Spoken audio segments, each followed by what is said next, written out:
அருட்பெருஞ்சோதி அருட்பெருஞ்சோதி தனிப்பெருங்கருணை அருட்பெருஞ்சோதி எல்லா உயிர்களும் இன்புற்று வாழ்க வள்ளல் மலரடி வாழ்க வாழ்க. சர்க்குருநாதா சர்க்குருநாதா சன்மார்க்க சங்கங்கள் தழைக்க அருள் தாதா திருவருட்பிரகாச வள்ளல் பெருமான் திவ்ய திருவடிகளே சரணம் சரணம். கலை நிறை கணபதி சரணம் சரணம், கலை நிறை கணபதி சரணம் சரணம், கஜமுக குணபதி சரணம் சரணம், கஜமுக குணபதி சரணம் சரணம், தலைவனின் இணையடி சரணம் சரணம், சரவண பவகுக சரணம் சரணம், சிலைமலை உடையவா சரணம் சரணம், சிவ சிவ சிவ சிவ சரணம் சரணம், கலை நிறை கணபதி சரணம் சரணம், உனை ஒரு பறை சரணம் சரணம், உனை ஒரு பறை சரணம் சரணம், உமை சிவயம்பிகை சரணம் சரணம், உமை சிவை அம்பிகை சரணம் சரணம், கலை நிறை கணபதி சரணம் சரணம். தாயாகி தந்தையுமாய் தாங்குகின்ற தெய்வம், தாயாகி தந்தையுமாய் தாங்குகின்ற தெய்வம், தன்னை நிகரில்லாத தனித்தலைமை தெய்வம், வாயார வாழ்த்துகின்றோர் மனத்தமர்ந்த தெய்வம், வாயார வாழ்த்துகின்றோர் மனத்தமர்ந்த தெய்வம், மலரடியன் செம்மிசை வைத்த பெரும் தெய்வம், மலரடி என் சென்னிமிசை வைத்த பெரும் தெய்வம்,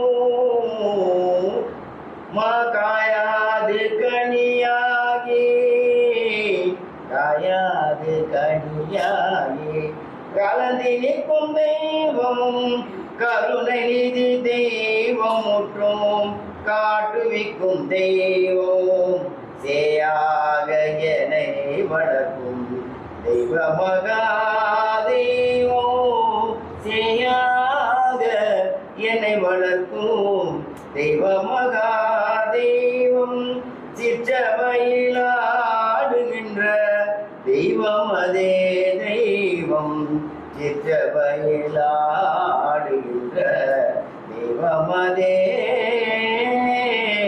தெய்வம், அருஞ்சோதி தெய்வம் என்னை ஆண்டு கொண்ட தெய்வம், அருட்பெருஞ்சோதி அருட்பெருஞ்சோதி தனிப்பெருங்கருணை அருட்பெருஞ்சோதி திருவருட்பிரகாச வள்ளல் பெருமான் திவ்ய திருவடிகளே சரணம் சரணம். பெருஞ்சோதி அருட்பெருஞ்சோதி தனிப்பெரும் கருணை அருட்பெருஞ்சோதி, அருட்பெருஞ்சோதி அருட்பெருஞ்சோதி தனிப்பெரும் கருணை அருட்பெருஞ்சோதி. விண்ணப்பம்.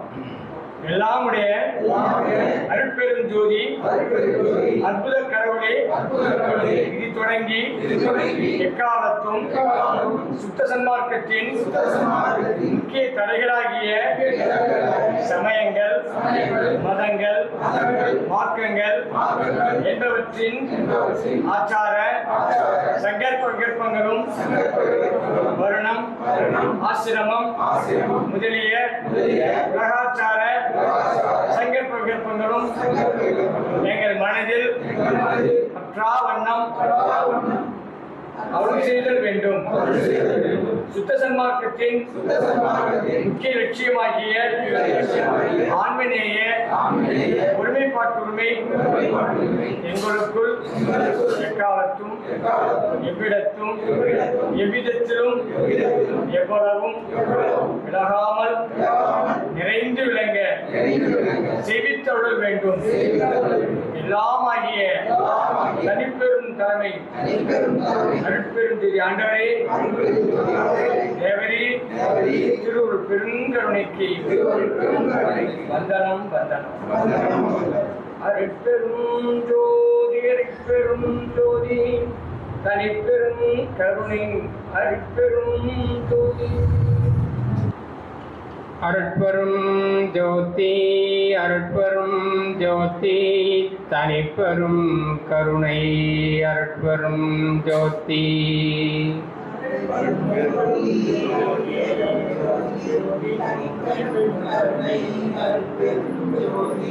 அருட்பெரும் ஜோதி அருட்பெரும் ஜோதி தனிப்பெரும் கருணை அருட்பெரும் ஜோதி.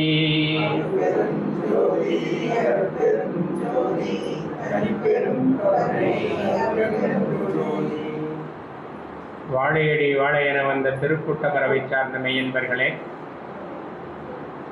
வாழையடி வாழை என வந்த திருக்கூட்டமரவை சார்ந்த மெய்யன்பர்களே,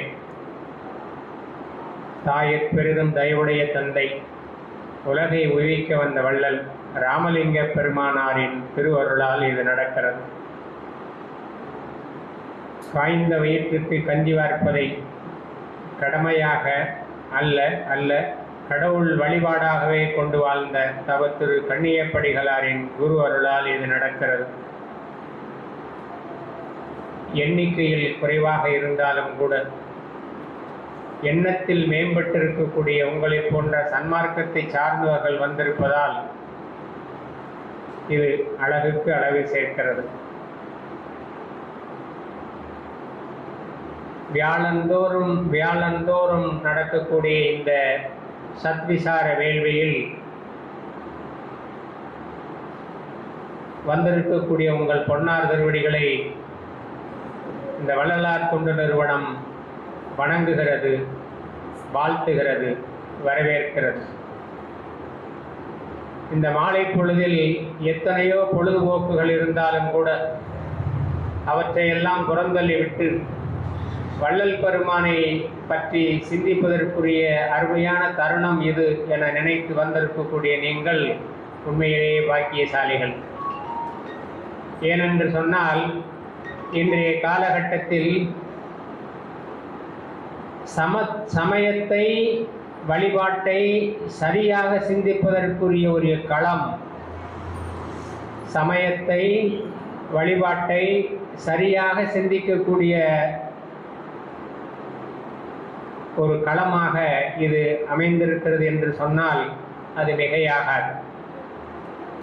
சடங்காக சம்பிரதாயமாக நடக்கக்கூடிய நிகழ்ச்சிகள் வேறு. இறைவனை நீங்கள் வழிபாடு செய்து எப்படி அனுபவிக்கலாம் அல்லது எப்படி அவருடைய அருளை பெறலாம் என்பதை மிக தெளிவாக சொல்லக்கூடிய சபைகளில் இந்த வள்ளலார் தொண்டு அறக்கட்டளையும் மிக முக்கியமானது என்று சொன்னால் அது மிகையாகாது. வள்ளல் பெருமான் சொல்லுவார், சத்விசாரமும் பரோபகாரமும் இரண்டு கண்கள் என்று. உண்மையிலேயே அந்த இந்த இரண்டு கண்களையும் போற்றி வளர்ப்பதற்காகவும் அவை பெருமானுடைய காட்சியை காண வேண்டும் என்பதற்காகவும் வாரந்தோறும் இந்த ஞான வேள்வி அவருடைய கருணையால் நடந்து கொண்டிருக்கின்றது. இன்றைய மாலை பொழுதை தன்னுடைய சிந்தனை மலர்களால் அலங்கரிக்க வந்திருக்கக்கூடியவர் நம் நண்பருக்குரிய ஐயா பேராசிரியர் முனைவர் ராஜீவ் காந்தி அவர்கள். அவர்களை வருக வருக வருக வருக வருக வருக வருக வரவேற்கிறோம். அவரை பற்றி நிறைய தெரிந்திருக்கிறதுக்கு உங்களுக்கு வாய்ப்பு இருக்கிறது. ஒன்று, அவர் முனைவர் பட்டம் பெற்றிருக்கிறார். அந்த முனைவர் பட்டமே வள்ளலாருடைய திருவருட்பாவிலே ஆராய்ச்சி செய்து முனைவர் பட்டம் பெற்றிருக்கிறார். எனவே வள்ளலாரை பற்றி பேசுவதற்கு அவருக்கு மிகவும் என்ன சொல்வது, மிகவும் சௌகரியமான இடமாக இந்த சபை இருக்கும் என்பதிலே இரண்டாவது சிந்தனை இருக்க முடியாது. அடுத்ததாக இன்றைக்கு ஐயா அவங்க பேசக்கூடிய தலைப்பு என்னன்னு கேட்டிங்கன்னா தெய்வமணி மாலை அப்படின்ற தலைப்பு. ஏன் அந்த தலைப்பை கொடுத்தோம் அப்படின்னா அவங்கள்ட்ட நான் அதை பகிர்ந்துக்கணும் இல்லையா. அண்மையில் பழனியில் அனைத்துலக முத்தமிழ் முருகன் மாநாடு நடந்தது. அங்கே அவரை சிறப்பு அழைப்பாளராக அழைத்திருந்தார்கள். அங்கே தன்னுடைய கருத்துக்களை வள்ளல் பெருமானும் முருகனும் என்கின்ற அடிப்படையிலே பதிவு செய்திருக்கிறார். அந்த அருமையான கருத்துக்களை எல்லாம் நான் பெறுவதற்குரிய வாய்ப்பாக இதை பயன்படுத்திக் கொள்ளலாம் என்று நினைத்தே நீங்கள் அந்த சிந்தனையே இந்த அரங்கத்தில் பதிவு செய்யலாம் என நானே அவர்கிட்ட கேட்டுக்கிட்டேன். ஏன்னு கேட்டிங்கன்னா அது மிகப்பெரிய அரங்கம். உங்களுக்கு தெரியும், அனைத்துலக முருகன் தமிழ் மாநாடு அப்படின்னா அது மிகப்பெரிய அளவில் அங்கீகாரம் பெற்றது. அங்கே அந்த எந்த கருத்தை அவர்கள் சிந்தித்தார்களோ அதை எங்களோடும் பகிர்ந்து கொள்ளுங்கள் என்று கேட்டேன். அதையே அவர் சரி ஐயா அப்படியே செய்கிறேன் என்று சொன்னார். எனவே அந்த அளவிலே அரங்குக்கு வாருங்கள், உங்களோட அருளமுதம் தாருங்கள் என்று அவரை வருக வருக வருக என மீண்டும் அழைத்து அமைகிறேன். அருட்பெரும் ஜோதி, அருட்பெரும் ஜோதி, தனி பெரும் கருணை, அருட்பெரும் ஜோதி. புரட்சி துறவி வள்ளலாரின் காருண்ய பாதங்களை தலவணங்கி வணக்கத்தை தெரிவித்துக் கொள்கிறேன். கண்ணில் கலந்து கருத்தில் கலந்து என்னுள் கலந்து இருக்கின்ற புரட்சி துறவி வள்ளலாரை மீண்டும் மீண்டும் என் வாழ்நாள் முழுக்க அவருக்கு நான் நன்றி சொல்ல கடமைப்பட்டிருக்கிறேன். ஏனென்று சொன்னால், மெய்யன்பர்களே, சன்மார்க்கவாதிகளே, ஒரு எளியவன் சன்மார்க்கவாதியாக மலர வேண்டும் என்று சொன்னால் வள்ளலாருடைய கொள்கையை சிக்கன பிடித்தால் போதும், நாம் சன்மார்க்கவாதிகள் தான். அந்த அளவில் நானும் 2013 ஆண்டு முதல் இன்று வரை சன்மார்க்கவாதியாக ஆய்வு மாணவர் என்று சொன்னார், பேராசிரியர் என்று சொன்னார். நான் வள்ளலார் மேடைகளில் மனப்பூர்வமாக சொல்வது நான் ஒரு சன்மார்க்கவாதி என்பதுதான் எனக்கு பெரும் மகிழ்ச்சி அளிக்கிறது. அதெல்லாம் கடந்து போகிற செயல் பேராசிரியர் என்பது. சன்மார்க்கவாதி இன்னும் ஒன்று, வள்ளலாருடைய ஆய்வு மாணவன் மட்டும்தான் என்னோடு நிலைத்திருக்கக்கூடிய புகழ் என்பதை உங்களிடம் சொல்லிக்கொள்ள கடமைப்பட்டிருக்கிறேன். ஒரு நிறுவனம் என்பது எப்படி நடத்த வேண்டும், எப்படி ஒடுக்கத்தோடு கட்டுக்கோப்போடு நடத்த வேண்டும் என்பது நெசப்பாக்கம் வள்ளலார் தொண்டு நிறுவனம் ஒரு சாட்சியாக இருக்கிறது. வள்ளலார் சபை சங்கம் அமைப்பு என்றாலே அமைதியும் மகிழ்ச்சியும் ஒரு சமரசம் தான் இருக்கும். இந்த மேடைதான் உயர்ந்தது, அடுத்த சன்மார்க்க மேடை தவறானது என்று சொல்வது சன்மார்க்கது இல்லை. எங்கெல்லாம் வள்ளலார் அழைக்கிறார்களோ அந்த சிறிய மேடையாக இருந்தாலும் சரிதான், மாநாடு போல அமைத்த ஒரு பந்தல் மேடையாக இருந்தாலும் சரிதான், அங்கே எனக்கு கிடைக்கக்கூடிய ஒரு மிகப்பெரிய ஒரு பொக்கிஷம் மன அமைதிதான். நான் பேசுகிற பொழுது எந்த மேடையில் சென்றாலும் வள்ளலாரை பற்றி பேசுகிறேன் என்றால் மகிழ்ச்சி அடைகிறேன். வள்ளலார் பேசுகிற முன்பு யார் இருக்கிறார் என்று சொன்னால் வெள்ளாடை அணிந்த சன்மார்க்கவாதிகள் இங்கு இருக்கிறீர்கள். அந்த அளவில் நான் இப்பொழுது பேசுவது பெரும் மகிழ்ச்சி அளிக்கிறது. அந்த மகிழ்ச்சி எப்படி என்று சொன்னால், சன்மார்க்கவாதிகளை சின்னம் சிறு குழந்தையை திருவிழாவுக்கு செல்லுகிற போது தந்தையோடும் தாயோடும் செல்கிற போது அந்த திருவிழா பந்தலை, கூட்டங்களை, பொருட்களை பார்த்து மகிழ்ச்சி அடையுமா, அதே போலதான் நான் பேசினாலும் பேசாவிட்டாலும் சன்மார்க்க சபைகள் வரும்பொழுது மனப்பூரிப்படைகிறேன். இது சத்தியம், இது சத்தியம். சன்மார்க்கவாதிகளா மகிழ்ச்சி அடைவேன், சன்மார்க்கவாதிகளுடைய முகத்தை பார்த்தனா மகிழ்ச்சி அடைவேன், சன்மார்க்க பாடலை என் காதுகளில் கேட்டேன் என்று சொன்னால் மகிழ்ச்சி அடையும், சன்மார்க்க படிப்பை வள்ளலாரை பற்றி தினமும் படிக்கிறேன் என்று சொன்னால் மகிழ்ச்சி அடைந்து கொண்டே இருக்கும். இந்த நிறுவனம் கன்னியப்ப சுவாமிகள் அவர்கள் கடுமையான முயற்சியில் வள்ளலார் மீது அதீத பற்று கொண்டதால் இந்த சபையை சிறப்பாக நடத்தி செய்து காட்டினார். அவர் சித்தி அடைந்தது தை மாதம். இப்பொழுது நானும் என் துணைவியாரும் சென்று பார்த்தோம். அவருடைய பூசமும் வள்ளலாருக்கு நடக்கக்கூடிய பூசம் அந்த தை மாசத்தில் நடக்கும். இதெல்லாம் பார்க்கும் பொழுது ஞானசம்பந்தர், அப்பர், சுந்தரர் இவர்களுக்கெல்லாம் அதிசயம் நடக்குமே, அதே போன்று நம்மெல்லாம் வள்ளலார் மீது உண்மையாக பற்று வைத்தோம் என்றால் நமக்கும் அதிசயம் நடக்கும். இது சத்தியம். அந்த அதிசயத்தை பார்த்தேன். எப்படி இது? சராசரி மனிதனுக்கு, சுயநல போர்வையில் வாழ்ந்து கொண்டிருக்கிற மனிதனுக்கு இது கிடைக்காது. உண்மையாகவே உயிரை நேசிக்கிற மனிதன், பிறர் பசியை பார்த்து பரிதவிக்கக்கூடிய மனிதனுக்குத்தான் என்னுடைய அற்புதங்கள்லாம் நடக்கும். நானும் என் துணையோரும் பார்த்து நேசித்தேன். 3 முறை இந்த சபைக்கு வந்திருக்கிறேன். அந்த நாளை மீண்டும் பார்த்து குறிப்பிடுகிறேன். இன்றைய கூட்டத்தில் எத்தனாவது கூட்டம் என்று சொன்னால் 2669, 59 தெரியவில்லை.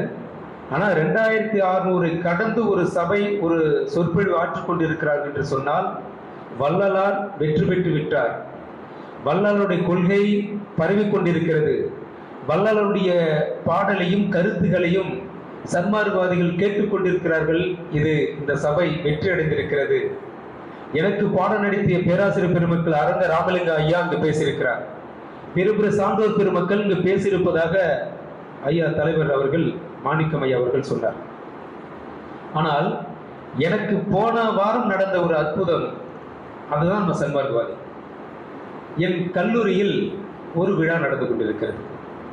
அதற்கு முன்தினம் ஐயாவை நினைத்தேன். என்ன நினைத்தேன்? எதற்காகவும் நினைக்கல.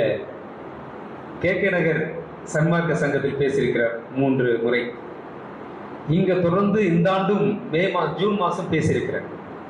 இந்த ஆண்டு இங்க பேராசிரியராக இருக்கும்போது ஜூன் மாதம் தான் தொடக்கம் ஆண்டு எங்களுக்கு. இந்த ஆண்டு தொடங்கி விட்டதே. அங்க KK நகர் பேசிவிட்டோம், நெசப்பாக்கத்தில் பேசவில்லையே, ஏக்கம். ஐயா எப்பொழுது என்னை அழைப்பார் என்று நேற்று நினைக்கிறேன். இன்றைக்கு கல்லூரி விழாவில் கலந்து கொண்டிருக்கும் போது ஐயாவுடைய அலைபேசி மணி அழகாக என்னை அழைத்தது. ஐயா வணக்கம், நலமா இருக்கிறீங்களா? நல்லா இருக்கேன்.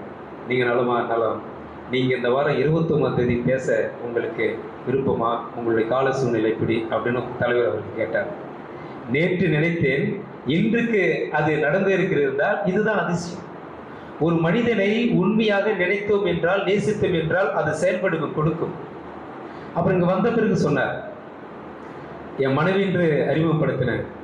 உங்கள் குடும்பத்தோடு பார்க்கணும் நான் நினைச்சேன், நீங்கள் வந்துட்டீங்கன்னு. இது ஒரு அதிசயம் தானே, எங்களுக்குள்ளே ஒரு தொடர்பு தான்.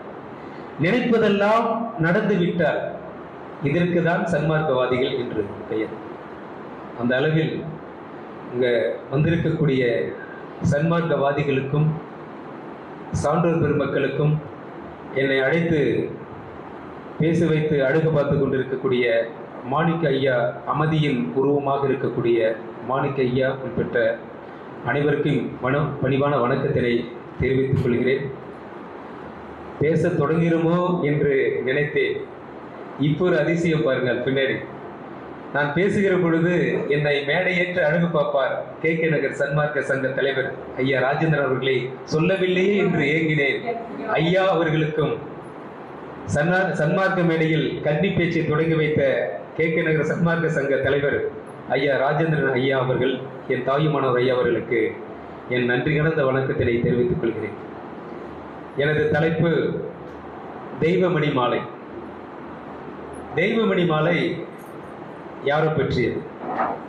மாலை என்பது, பேராசிரியர் என்பது ஒரு விளக்கம் கொடுத்து சென்றால்தான் நலமாக இருக்கும். மாலைக்கு முன்பாக சைவத்தில் எப்படி மாலை எப்படி அழைத்தார்கள்? தேவாரம் என்று அழைத்தார்கள். தேவ் என்றால் தெய்வத்திற்கு, ஆரம் என்றால் தெய்வத்திற்கு சூட்டக்கூடிய மாலை என்று பொருள். அது மாலை எங்க வந்து விட்டதா? அடுத்ததாக 4000 திவ்ய பிரபந்தத்தில் 4000 பாடல்களை ஆழ்வார்கள், 12 ஆழ்வார்கள் திருமாலுக்கு போற்றக்கூடிய மாலையும் அந்த 4000 திவ்ய பிரபந்தத்தை மாலையாக போற்றப்படுகிறது, வணங்கப்படுகிறது. அப்ப வள்ளலாருக்கு முன்பாக சைவத்திலையும் வைணத்திலையும் மாலை என்ற சொல்லை தேவாரமாக திவ்ய பிரபந்தமாக அழைத்தார்கள். ஆனால் ஐயா சொன்னது போல வாழையடி வாழை வந்த திருப்பு கூட்ட மரபில் வந்த நம்ம புரட்சித்துறை வள்ளலார் முதலாக ஆசிரியரிடம் கற்காமல், ஒரு சான்றோடு திண்ண பள்ளிக்கூடத்தில் கற்காமல், ஒரு குருவிடம் சென்று தன்னுடைய பாடலை இதிகாசங்களையும் பெரிய பெரிய புராணங்களை படிக்காமல் ஒரு மனிதன், மன தூய்மை உள்ள மனிதன் நேரடியாக தெய்வத்திடம் விண்ணப்பம் வைத்தார் என்று சொன்னால் அது புரட்சித்துறை வள்ளலார் மட்டும்தான். 9 வயதில் அது அரங்கேற்றினார். 9 வயதில் அவர் தெய்வமணி மாலையை நான் ஆய்வு செய்கிற பொழுது வீராசாமி திரு அவருடைய 32 ஆண்டுகள் வாழ்ந்த அந்த இல்லத்துக்கு ஆய்வு செய்தேன். போட்ட நேர்படங்கள் பிடித்து எங்கெங்கெல்லாம் சென்றாரோ, கந்தகோட்டை முருகன் சென்ற அங்கே போங்க, நாங்கள் அங்கே போய் நேர்படம் போட்டோ எடுத்தேன். அங்கே எதை பற்றி பாடுகிறார் என்று சன்மார்க் அதெல்லாம் பாடலை மனப்படமாக பாடுறாங்க. நான் ஆய்வு பண்ணுன்றதுல அந்த பாடலில் என்ன சாரம் இருக்கிறது, இந்த பாடலும் இப்போ இருக்க சமூகத்திற்கு என்ன தேவைப்படும் என்று தான் ஆய்வு செய்தேன். அப்போ கந்தகோட்டை முருகனிடம் சென்றேன். அங்கே என்ன பாடினார்? 9 வயதில் நம்ம என்ன தேவைப்படும் சராசரி மனிதனுக்கு, ஆணு பெண்ணுக்கும்? பெற்றோரிடம் உணவு கேட்போம், பெற்றோரிடம் தின்பண்டம் கேட்போம், பெற்றோரிடம் உறவுகளிடம் தன்னுடைய சுயநலத்தை போக்கிக் கொள்ள ஆவலாக இருப்போம், தன்னுடைய பொழுதுபோக்குகளை நிறைவு செய்வதற்காக விண்ணப்பம் வைப்போம். இதுதான் 9 வயதுடைய கட்டாயமான ஒரு நிபந்தனை. ஆனால் வள்ளல் பெருமான் 9 வயதில் முருகப்பெருமானிடம் விண்ணப்பம் வைக்கிறார். தேவாரம் 4000 திவ்ய பிரபந்தத்தின் அடிப்படையில் தெய்வமணி மாலை என்று பெயர் சுற்றி 31 பாடல்களில் வள்ளல் பெருமான் தன்னுடைய கோரிக்கை வைக்கிறார். இதுதான் அவர் செய்த அற்புதம். அதன் பிறகுதான் அவருடைய முருகன் காட்சியளித்தது வேறு. அதற்கு முன்பாக தில்லை நடராஜ பெருமானை தரிசிக்கிற பொழுது 6 மாதத்தில் முதலாக தொடங்கிய அற்புதம் அந்த தீபத்தை பார்த்து சிரித்தது. எந்த குழந்தையும் அழும், ஆனால் சிரித்தது அந்த தீப தரிசனம் பார்த்து சிரித்தது. அந்த வள்ளல் பெருமான் சிரித்தார். அது எதற்காக என்றால், நானும் இந்த தீபமாக மலருவேன், இந்த உலகத்திற்கு காட்சி அளிப்பேன் என்று சொன்ன முதல் அற்புதம். 2வது அற்புதம் தெய்வமணி மாலை 9 வயதில் பாடியது. அது பாடியது மட்டுமல்ல, சான்றோர் பெருமக்களை, அவருடைய காஞ்சிபுரம் சபாபதி முதலியார் அவர்கள் மறைந்திருந்த ஆசிரியர் பார்க்கிறார். கந்தகோட்டை முருகன் பேரிஸில் இருக்கிறார். பள்ளிக்கூட வராமல் எல்லோரும் மாணவர்கள் தன்னுடைய பேச்சை கட்டுப்பட்டு கேட்கிறார்கள். ஊர் சுற்றுகிறான், ஊதியராக இருக்கிறான். பாருங்க, சமுதாயத்தில் நாம் யார் என்று நிரூபிக்கும் வரை ஒழுக்கமாக நாம் மலருக்கு முன்பாக நம் மேல பூசக்கூடிய பெயர்கள்லாம் அவன் பெயர்கள் தான். ஊர் சுற்றுகிறார் வள்ளலாருடைய அண்ணன் சொல்றார். ஊதியராக சுற்றுகிறார் வள்ளலார், நம்ம வீட்டுக்கு உதவாத பையன், இப்படி அழைத்த அந்த மாணவன் வள்ளலாரை ஆசிரியரே கண்டு வியந்த பாடல் தான் தெய்வமணி மாலை. அங்குதான் பாடுகிறார். முருகனிடம் மனமுருகி பாடுகிறார். பாடிய அந்த பாடலுக்கு பிறகுதான் இவர் கற்க வந்தவன் அல்ல, கற்பிக்க வந்தவன் என்று சொல்லுகிறார். தன் அண்ணன் வந்து என் தம்பியை படிக்க வைங்க, வேணாம் அவனே படிச்சுக்கிட்டான்னு சொல்றார். இப்படி எதற்காக இந்த 9 வயதில் ஒரு மனிதனுக்கு இந்த பேராற்றலும் பெரும் சக்தியும் வந்தது என்று சொன்னால், அவர் குழந்தை பருவத்தின் மீதாக எல்லோரும் நாம் பிறந்தோம், ஆனால் கடவுளால் வருவிக்க உற்றவர். எப்படி கடவுளால் வருவிக்க உற்றவர் என்று சொன்னால், அவர் தாய் சிவனடியாருக்கு அன்னம் பாலிக்கிறார். அங்கு ஜீவகரணப்படி தாய் செய்கிறார். தாய் செய்கிற பொழுது உன் வயிற்றில் வளரக்கூடிய கரு உலகத்தில் ஒரு புரட்சி ஏற்படுத்த போகிறது. உலகத்தில் ஒரு ஜீவகரணை தத்துவத்தை போதிக்க போகிறது. எல்லா உயிரும் சமம் என்கிறது, எல்லா மனிதனும் சமம் என்று சொல்ல போகிறது. எல்லாரும் ஒருமையில் பெயர் சொல்ல வேண்டும் என்று சொல்ல போகிறார். அந்த கருவுதான் உன்னுடைய வயிற்று மணி வயிறு சுமக்கிறது என்று அந்த சிவனடியார் சொன்னார். இவர் கருவில் இருக்கும் போது அற்புதம், வெளியே பிறக்கும் பொழுது அற்புதம், இவர் நடக்கும் பொழுது அற்புதம். இப்படி அற்புதங்களாகவே தன்னுடைய வாழ்வை நிகழ்த்தவர் தான் வள்ளல் பெருமான். அதன் பிறகு அவர் இங்க சென்னையில் 32 ஆண்டுகள் வாழ்ந்து முதலாக ஒரு சான்றோனாக, ஒரு தெய்வ குழந்தையாக, இவனிடமும் ஒரு பாடல் ஏற்றக்கூடிய வல்லமை இருக்குது என்பதை பரிசாக கொடுத்தவர் தான் முருகப்பெருமான். இவ்வளவு 10 நிமிடம் பேசியிருப்பேன். ஐயா சொன்னது போல அனைத்துலக முத்தமிழ் முருகன் மாநாட்டில் 10 நிமிடம் தான் ஒதுக்கினாங்க. பெரிய பெரிய சான்றோர்கள் பேசுறாங்க. அந்த 10 நிமிடத்துக்கும் பேராசிரியர் என்ன தெரியும், எதை சொல்லணுமோ சொல்லிட்டு வந்துட்டேன். அரங்கு முழுக்க கைத்தட்டலோடு பெருமையாக நினைக்காதீங்க. எனக்கு கிடைக்கவில்லை சான்றோர்களை, வள்ளல் பெருமான் கொடுத்த பிச்சை. வள்ளல் பெருமான் தான். எல்லாரும் 7 பேர் பேசினார்கள். இறுதியாக நான் பேசினாங்க, சிரிச்சாங்க, ஆவலாக கேட்டாங்க. நான் வள்ளல் பெருமானை நினைத்து மேடை இருக்கிற பொழுது 3 இடங்களில் கைத்தட்டல் வாங்கினேன். ஏன்னா பேச்சாளருக்கு தேவை. பேச்சாளர் கொஞ்சம் கைத்தட்டுங்களான்னு பார்க்க, அதை கேட்க மாட்டேன். வள்ளலார் நமக்கு என்ன கொடுத்துருவாரு. 3 இடங்களில் கைத்தட்டு. எனக்கு மலேசியிலிருந்து வரக்கூடிய அமைச்சர் என் கை குலுக்கி நல்லா பேசுறீங்க, வள்ளலார் நல்லா ஃபாலோ பண்றீங்கன்னு சொன்னாரு. அவரும் மேடையில் அமர்கிற பொழுது வெள்ளாடை அணிந்தவர், எனக்கு இவர் நடுவராக இல்லை வள்ளல் பெருமனாக வீற்றிருக்கிறார் அந்த மேடையில் சொன்னவனா. இதெல்லாம் ஏன் என்றால் இதெல்லாம் அதிசயம்தான். காலையில் காவி உடை ஒரு சாமியார் அங்கிருந்து ஆதீனம் வழிநடத்தினார்.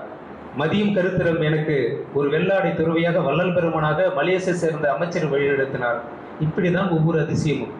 அவர் சொல்லுகிறார் தெய்வமணி மாலையில். அதற்கு முன் யாரை பற்றி?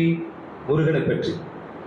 முருகனை பற்றி எப்படி நான் சிந்திக்கிறேன் என்றால், ஐந்திணையில் உச்சத்தில் இருப்பவன், ஆறுமுகத்தால் அருள் கொடுப்பவன், 12 கைகளால் பரிவு காட்டியவன், ஒற்றை வேளால் சூரபதுமனை ஓங்கி அடித்தவன், சமத்துவ திருமணத்திற்கு சாட்சியாய் நின்றவன், ஓம் என்னும் மந்திரத்தால் ஒளியாய் நின்றவன், தந்தைக்கு உபதேசம் தாராளமாய் சொன்னவன், அவ்வைக்கு சுட்ட பழம் வேண்டுமா சுடாத பழம் வேண்டுமா என்று சூழ்ச்சி செய்தவன், அழகென்று சொல்லுக்கு அர்த்தமானவன், 6 படை வீடு கொண்டு ஆட்சி புரிந்தவன், ஆறாத கோபத்தால் ஆண்டியானவன். இத்தகு சிறப்பு பெற்ற முருகனை என் கவிதை வடியில் இதை நான் முருகனை வடித்தேன், அங்கேயும் வாசித்தேன். இத்தகைய சிறப்பு பெற்ற முருகனை வள்ளல் பெருமான் எப்படி மனமுருகி பாடுகிறார் என்று சொன்னால், 31 பாடல்களிலும் சான்றோர் பெருமக்களை தன் நலத்தை வெறுத்திருக்கிறார், தன் குடும்ப நலத்தை அறவே நீக்கியிருக்கிறார். உலக நலங்களை, உலக உயிர் நலங்களை, எல்லா உயிரும் பொது என்ற நலங்களை எப்படி சிற்றின்பம் களைய வேண்டும், பேரின்பம் கொடுக்க வேண்டும் என்பதுதான் முருகபெருமானிடம் இவர் விண்ணப்பிக்கிறார். இவருடைய 31 பாடல்கள்ல வள்ளல் பெருமான் சென்னையில தான் முருகனை, கந்தகொட்டு முருகனை பாடுகிறார். இப்ப சென்னையில ஒரு சங்க இலக்கியத்தை சொல்லுவாங்க, ஒரு அரசனை ஒரு புலவன், தமிழ் புலவன் பாடுகிறார் என்று சொன்னால், அரசனே எனக்கு பொற்காசு கூடு என்றால் அது பலிக்காது. அரசனே இந்த மலைகளுக்கெல்லாம் சொந்தக்காரன், இந்த நீர் அருவிகளுக்கெல்லாம் சொந்தக்காரன், பொன்னும் பொருளும் நல்ல ஆட்சி செய்யக்கூடிய ஒரு திறமை வாழ்ந்தவன், அதனால் எனக்கு ஒரு பரிசு கொடுன்னு கேட்பதுதான் தமிழ் புலவருடைய வழக்கம். அந்த மரபில் அந்த அடிவற்றி இவர் என்ன சொல்லுகிறார், சென்னையில் வாழக்கூடிய கந்தகொட்டு முருகனிடம் நேரடியாக விண்ணப்பிக்காமல் சென்னையை வர்ணிக்கிறார், தருமமிகு சென்னையை வர்ணிக்கிறார். 31 பாடல்களை எப்படிலாம் வர்ணிக்கிறார் பாருங்க.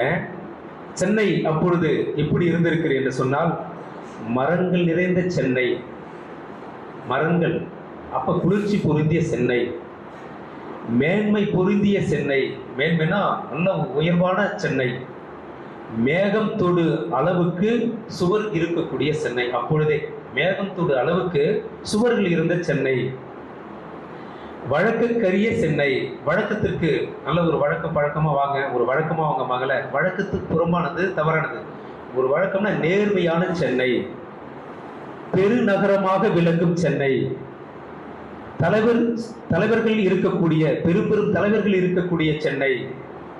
அடுத்து சொல்றாரு, தர்மம் செய்வார் மிக்குள்ள சென்னை, தர்மம் செய்யக்கூடிய அதிகமாக வாழக்கூடிய சென்னை தான் நம்மளுடைய சென்னை. தாயாய் தலையளித்து இருக்கக்கூடிய சென்னை. இந்த சென்னை எப்படிப்பட்டது? தாயாக நம்மளை அரவணைக்கக்கூடிய சென்னை அப்படின்னு சொல்றாரு. நில உலகில் உயர்ந்த சென்னை.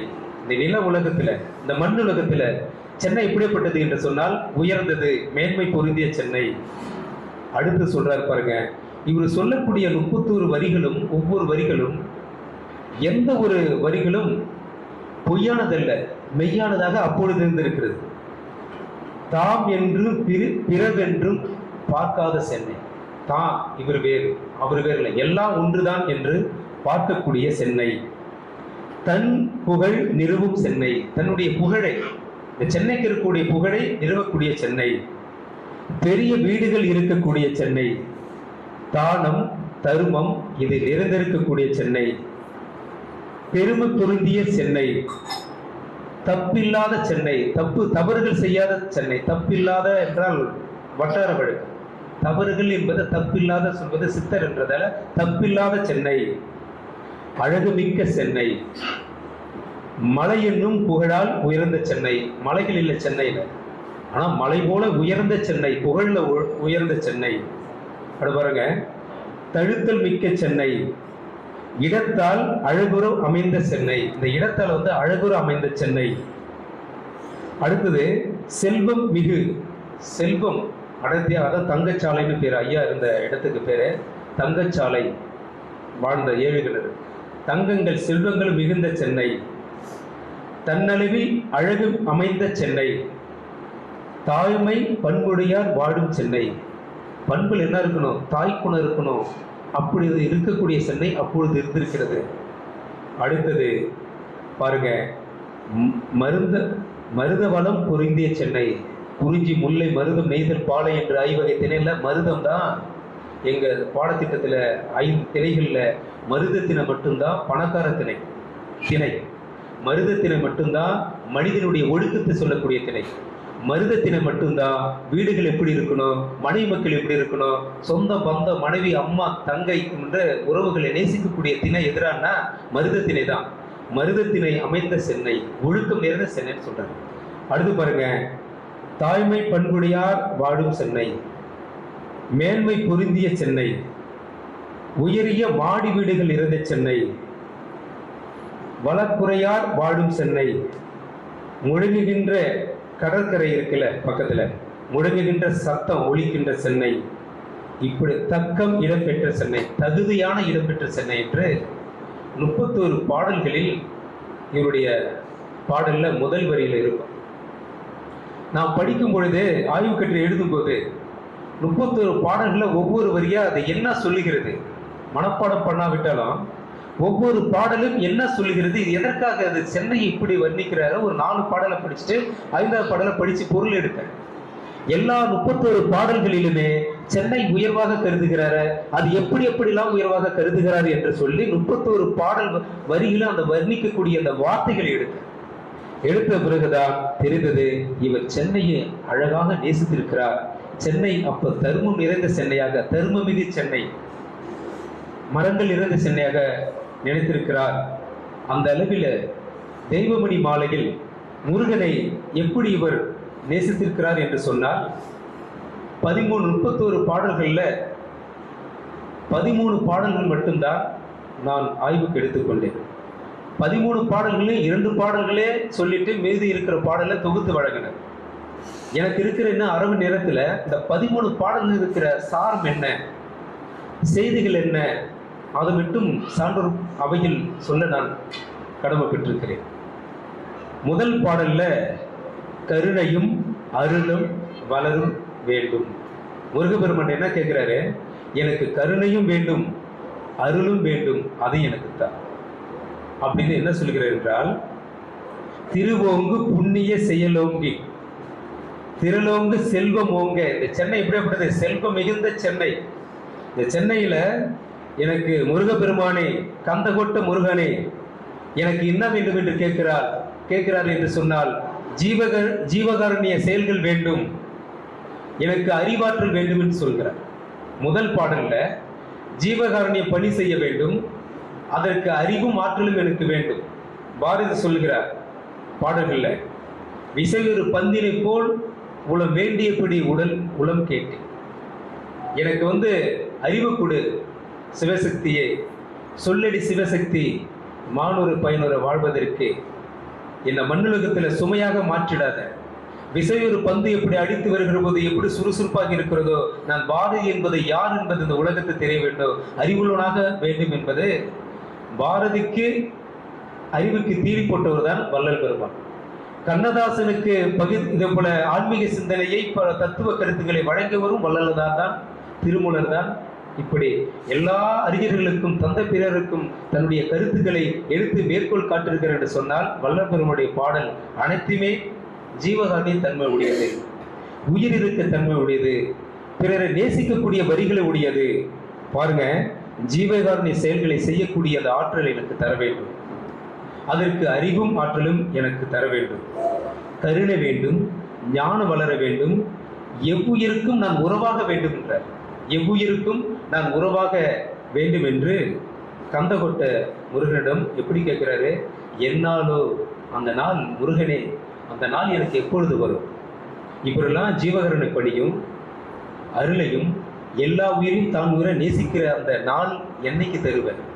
விரைந்து தாய் என்று முதலாவது பாடலாக விண்ணப்பம் வைக்கிறார். இந்த முதல் பாடலே பார்த்தீங்களா, உயிரை எப்படி நேசிக்கிறார், எப்படி கேட்கிறார் பாருங்க. இரண்டாவது பாடல்ல சொல்றாரு, கீழ் மக்களின் உறவு களைய வேண்டும். கீழ் மக்கள் என்ன? உடலால் புறத்தோற்றதால் மது அருந்தி கொண்டு தீய சொற்களை பேசுவது என்பது அது தீயவர்கள். உள்ளுக்குள்ள வைத்து புற ஒன்று பேசுவார், உள்ளொன்று வைத்து புற ஒன்று பேசுவார். அவர்களும் உள்ள ஒரு மனசுல அழுக்கிறவங்க தீய உறவுகள் தான். எப்படி சொல்கிறார் பாருங்க. பரமேது வினை செய்யும் பயனேது, பதியேது பசுவேது பாசமேது.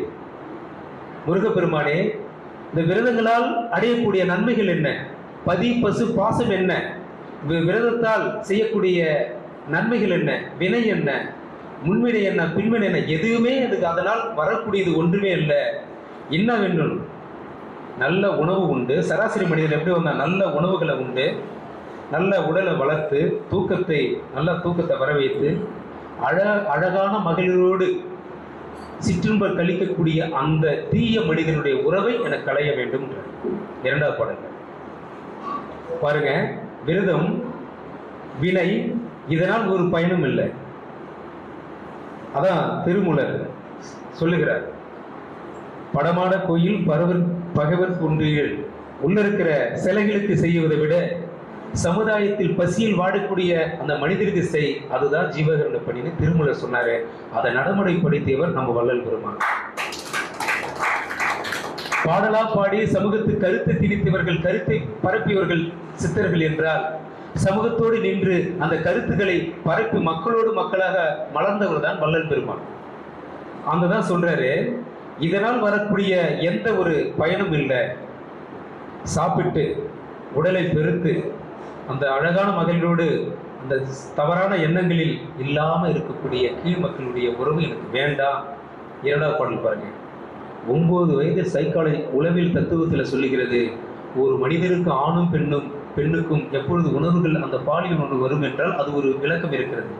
9 வயதில் ஒரு மனிதன் இல்லற வாழ்வை சிந்திச்சு செயல்படுகிறார், பாடுகிறார் என்று சொன்னால் இவர்தான் உண்மையிலுமே சித்தர், இவர்தான் ஞானி, இவர்தான் சன்மார்க்கவாதி. அடுத்து 3வது பாடல்ல சொல்லுகிறார், சிற்றின்பம் களைய வேண்டும். கீழ்மக்களின் உறவு களைய வேண்டும் சொன்ன வள்ளலர் சிற்றின்பம் களைய வேண்டும் என்று சொல்லுகிறார். அது என்ன சிற்றின்பம்? மேலே இருக்கிற பாடல்ல பெண்களுடைய அழகுல மயங்கி போற அந்த கீழான உறவுகள் வேண்டாம்னு சொல்லிட்டு இன்னும் கொஞ்சம் இறங்கி பேசுகிறார் பாருங்க.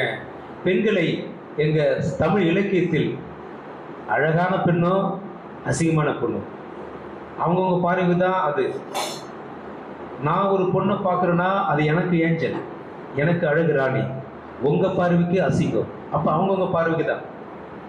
பாருங்க, மணிசேபுத்திரன் சுமாரான பெண்களின் வரலாறு என்று ஒரு கவிதை எழுதினார். சுமாரான பெண்களின் சுமாரான பிகர்னு போட்டிருக்கார். சுமாரான பிகர்களின் வரலாறு சொல்லுகிற பொழுது, சுமாரான பிகர்களே, எல்லோருக்கும் நீங்கள் வெறுப்படைவராக இருக்கிறீர்கள், உங்களுக்கு பிடித்தவர்கள் மட்டும்தான் நீங்கள் ஏஞ்சல் அப்படின்னு அந்த கவிதை பிடிப்பார். அப்படின்னா எல்லாருக்கும் பிடிக்காது, உன் மனதறிந்து உன் மனதை பிடிக்கக்கூடிய அந்த மனிதனுக்கு மட்டும்தான் நீ அழகுறானே அப்படின்னு மணிசேபுத்திரன் கவிதை இருப்பாரு. இங்க பாருங்க, பெண்ணுடைய அழகை எப்படி வர்ணிக்கிறாங்க சமுதாயத்துல, சங்க இலக்கியத்துல. இடை பருத்த இடையானாலும் காதலிக்கக்கூடிய காதலனுக்கு துடி இடைன்னு சொல்லுவாங்க. துடி போல கொடி போல இடைன்னு சொல்லுவாங்க. பாருங்க, துடி என்னும் இடையை, பிடி என்னும் நடையை, முகில் துணை என்னும் பிணையை அலங்கு, இப்படி சொல்லக்கூடிய அழகுகள்லாம் நான் வெறுக்கிறேன்.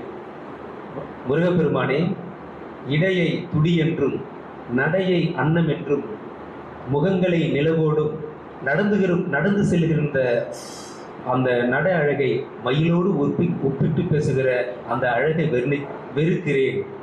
ஏனென்று சொன்னால் இந்த காமம் சிற்றின்பத்தால் என்னை அதிலிருந்து விடுபட வேண்டும்.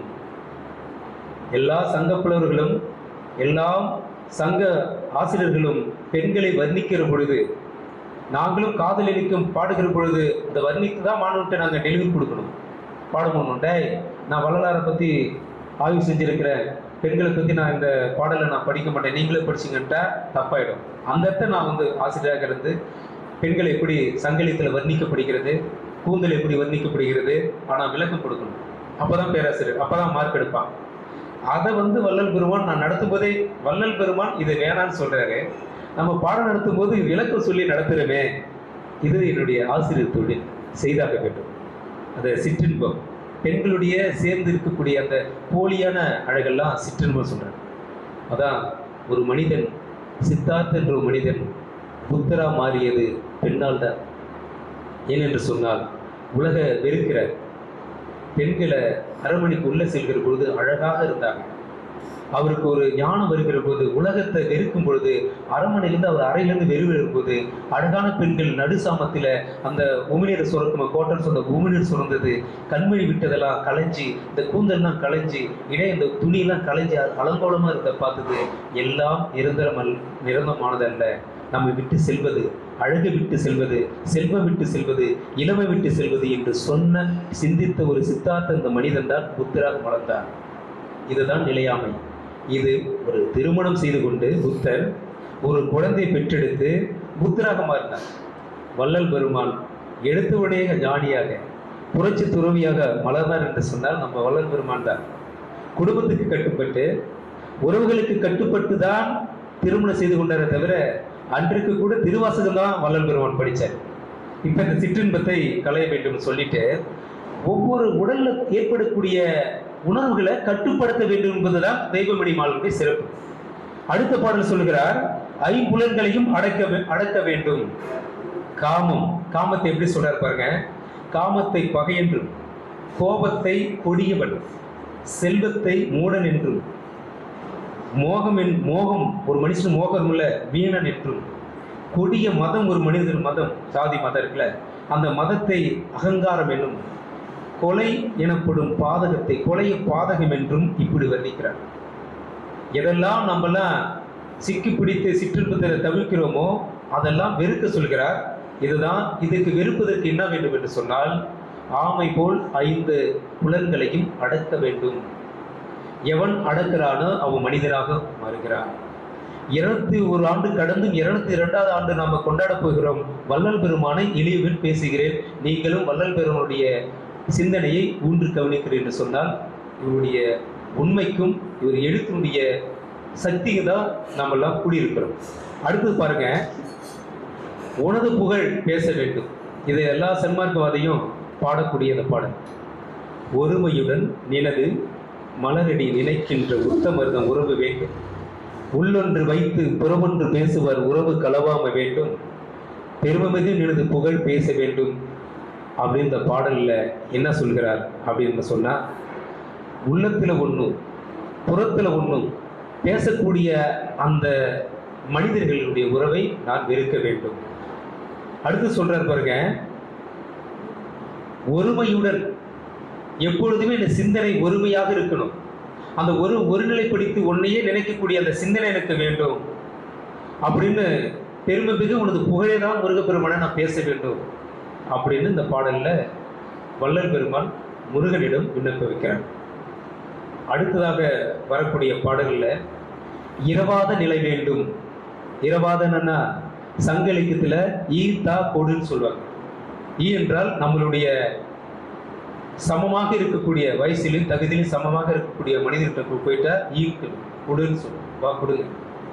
தா என்பது நம்மளோட உயர்ந்தவங்க கொஞ்சம் கொடுங்க அப்படின்னு கேட்கும். ஈத்தா கொடு என்பது கொடு என்ற கடைசி வார்த்தை பணிந்து கேட்பது. இது எதுவுமே எனக்கு வேணாங்கிற வள்ளல் பெருமான் என்ன சொல்றாரு, நான் ஒருவரிடம் சென்று கொடு என்ற அந்த இயல்பு எனக்கு வரக்கூடாது. 1867 தருமச்சாலை அமைக்கிற பொழுது வீடு வீடா அவர் சென்று துண்டு எடுத்தோ அன்னம் பாத்திரத்தை எடுத்தோ வள்ளல் பெருமான் யாசனை கேட்கல, கோரிக்கை வச்சார், உண்மைத்தன்மை வெளிப்படுத்தினார். விருதாச்சலத்தில் இருந்து, கள்ளக்குறிச்சியிலிருந்து, விழுப்புரத்திலிருந்து, ஒவ்வொரு ஊர்களிலிருந்து, நானும் அந்த ஊர் என்று சொல்வதை அந்த படிக்கும்போது பெருமையாக படித்தேன். எல்லா ஊர்லேருந்து வண்டி மாட்டு வண்டின்னு பேர். அப்ப மாட்டு வண்டியில் வந்து பழங்களும் காய்கறிகளும் நெல்லும் தானியங்களும் அரிசிகளும் வந்து சேர்ந்தது என்று சொன்னால் மனிதன் சுத்தமான மனிதனாக இருந்தால் எல்லாம் வந்து சேரும். சுத்தம்தான். சுத்தம் என்பது குளிப்பது அல்ல, மனதில் தூய்மை இருக்கணும். வெள்ளாடி உடுத்துவது மட்டுமல்ல, மனதிலும் வெள்ளாடி இருக்கணும். வெண்மையான மனசு இருக்கணும்.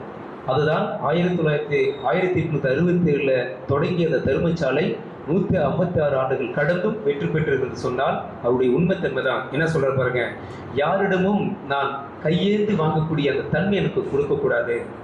அடுத்து சொல்றாரு, என்னிடம் யாராவது வந்து கொஞ்சம் கொடுங்க என்று கேட்டுவிட்டால் கொடுக்காத மனம் எனக்கு இருக்கக்கூடாது. உடனே எடுத்து கொடுத்துடணும்.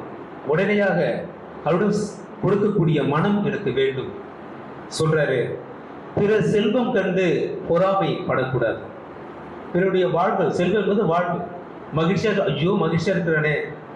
பிறருடைய இப்போ இருக்கிற 2K கிட்ஸ் சொல்லக்கூடிய இப்போ நவீன யுகத்தில் வாழக்கூடிய நாமல்ல, நமக்கு ஒரு விரல் போச்சுன்னா அடுத்தவனுக்கு ஒரு கையை போன்னு நினைக்கக்கூடிய மனிதர்கள் தான் அங்கே இருக்கணும். நம்ம சன்மார்க்கவாதிகள் அப்படி இருக்க மாட்டோம்.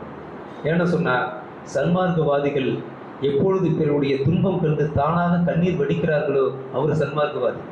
இங்கே இருக்கிறவர்களை எல்லாம் என்னோட சான்றோர்களாக இருக்கிறீங்க. உங்களுக்கு அடிவிட்டு தான் நான் என்னுடைய கொள்கையை கடைப்பிடிச்சு வரேன். இறக்கப்படணும், அழுகணும், கண்ணீர் சிந்தணும். அழுவது சில கட சுகங்க. கண்ணதா சொல்றாரு, காமராசரை நாட்டுக்கு பெற்றார், கண்ணனை உலகத்துக்கு பெற்றாங்க. என்ன பெற்ற தாயே அழுவதற்குன்னு பெற்றாயே என்று கண்ணதாசன் அவங்க அம்மாவுக்கு பேசுறேன். என்னை மட்டும் ஏன் படைச்ச அழுவதற்கு தான்? அது வேறு. வள்ளல் பெருமான் அழுவது வேறு. பிறருடைய கன்னங்கள் குழிவந்த கன்னத்தை பார்த்து எழுகிறார். அவருடைய பசி இல்லை, பிறருடைய பசி போக்குவதற்காக. அதுதான் இங்க சொல்லக்கூடியது. பிறர் செல்வம் கண்டு பொறாமைப்படக்கூடாது, சீச்சி என்று பேசக்கூடாது, பேய் நாயே அப்படின்னு நான் யாரையும் நினைக்கக்கூடாது, சிச்சி கல்லு அப்படின்னு சொல்லக்கூடாது. பாருங்க, 9 வயசுல நம்ம ஒரு 40-50 வயசு கடந்த மனிதன் சிந்திக்கக்கூடியது அவர் சிந்திக்கிறார் என்று சொன்னால் அவர் தான் புரட்சி தலைவர் வள்ளலார். யாருடைய இகழ்ந்துச்சு அப்படின்னு சொல்லக்கூடாது, பேயே நாயே அப்படின்னு சொல்லக்கூடாது, தீ சொல்லால் பேசக்கூடாது என்று 9 வயதுல முருகப்பெருமானிடம் கோரிக்கை இருக்கிறார். அடுத்து பாருங்க, தீய சொற்களை நான் எப்பொழுதுமே பேசக்கூடாது என்று அடுத்த பாடல் வைக்கிறார். தீய சொற்கள் என்ன? பயனற்ற கதைகளை, கிராமங்களில் பயனற்ற கதைகள் பேசுவாங்கள, பயனற்ற கதைகளை பேசி வயதான காக்கை போல நான் அலையக்கூடாது. பயனற்ற கதையும் வயதான காக்கையும் ஒப்பிடுகிறார் வள்ளல் பெருமான். அதுபோல நான் அலையக்கூடாது. கல்லுண்ட உன்னுடைய வாய் எப்படி துர்நாற்றம் வீசுமோ அதே போன்று நான் தீய சொற்களை சொல்லக்கூடாது. கல்லுண்டனுடைய வாய் எப்படி துர்நாற்றம் வீசும், பக்கத்தில் நிற்க முடியாது குடிகாரனுடைய பக்கத்தில்.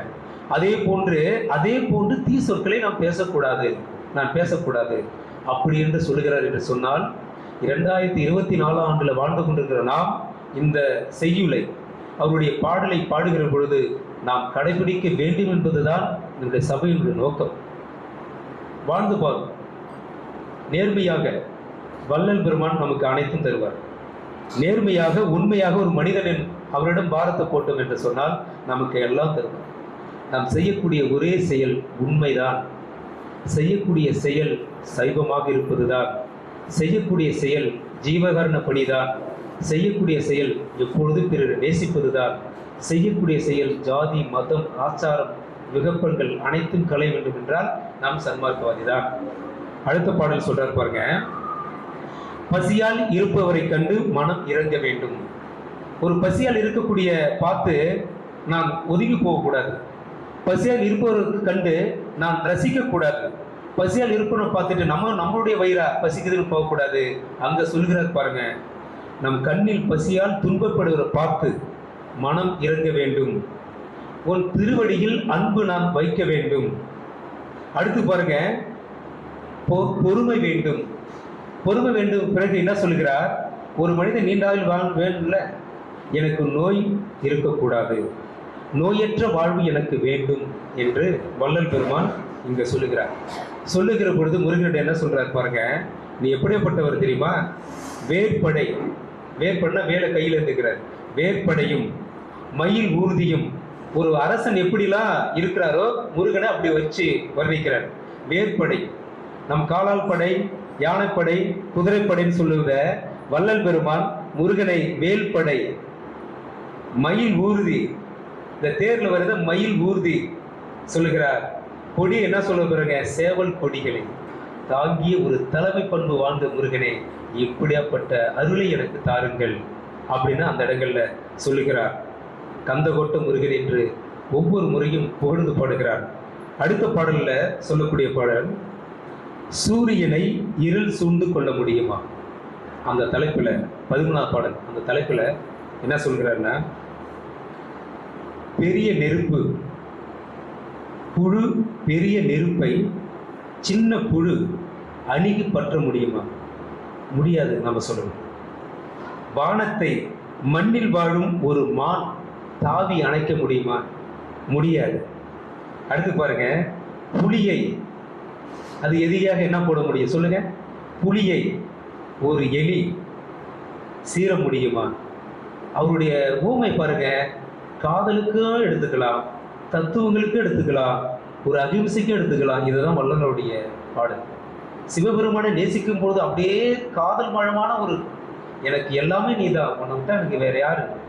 மாணவர்கள் ஏதோ ஒண்ணுங்க காதல் கடிதம், அது அப்படியே எனக்கு தந்தையும் நீயும் தாயும் என்னை அடித்தது போதும், அணைத்துக்கொள். கேக நகர்ல பேசின அந்த வார்த்தைகளை, என்னை அணைத்துக்கொள், என்ன என்னை ஏத்துக்குங்க, எல்லாமே காதலாக அகிம்சையாக ஜீவகரண வரிகள் தான் இவர்கிட்ட இருக்கு. ஒரு புலியை ஒரு எலி சீர முடியுமா? முடியாது. ஒரு தூண் துரும்பு தாக்க முடியுமா? கடைசியாக சொல்லுகிறார், சூரியனை இருள் சூழ்ந்து கொள்ள முடியுமா? முடியாது. அதே போல்தான் அடிவர்களுக்கு, உன்னை நேசிக்கிறவர்களுக்கு எது வராது? காமம், வெகுளி, இதெல்லாம் வந்து சேராது. உன்னை உயர்ந்ததை சொல்லி தாழ்ந்ததை சொல்றாரு.